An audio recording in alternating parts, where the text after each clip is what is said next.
আসসালামু আলাইকুম। হ্যালো বন্ধুরা, কেমন আছেন সবাই? অবশেষে ইহুদিবাদী শক্তি আমেরিকা মিলে ইরান আক্রমণ করে বসলো।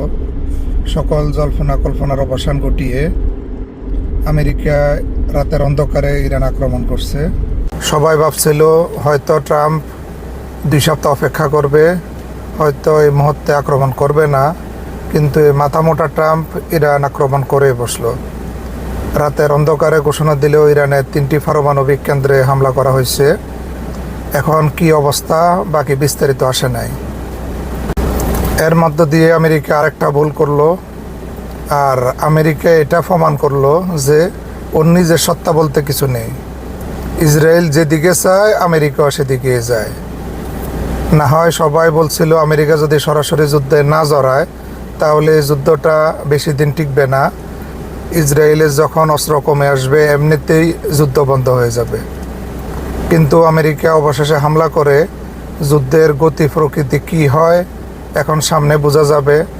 ইরানের রিয়াকশান কি হয়।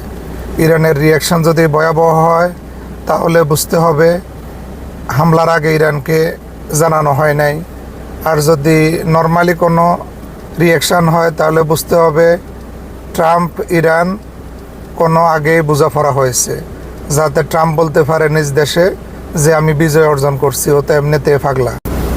আমরা চাই এ যুদ্ধে ইরান জিতুক, কারণ ইরান মাযহাবগত ভিন্নতা থাকলেও দিন শেষে নাম শেষে তারা মুসলিমে দাবি করে।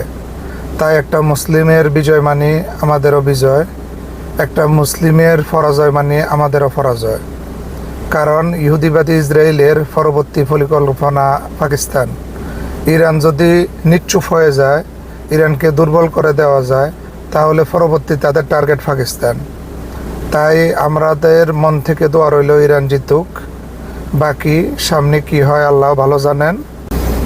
আমেরিকার এই হামলার পরিপ্রেক্ষিতে যদি ইরান পাল্টা হিসাবে মধ্যপ্রাচ্যে আমেরিকার ঘাঁটিগুলোতে হামলা করে তাহলে যুদ্ধ পরিস্থিতি অন্যদিকে মন নিবে। তখন সবচেয়ে বেশি বিপদে পড়ব আমরা প্রবাসীরাই, প্লাস বাংলাদেশের জনগণ তো পড়বেই।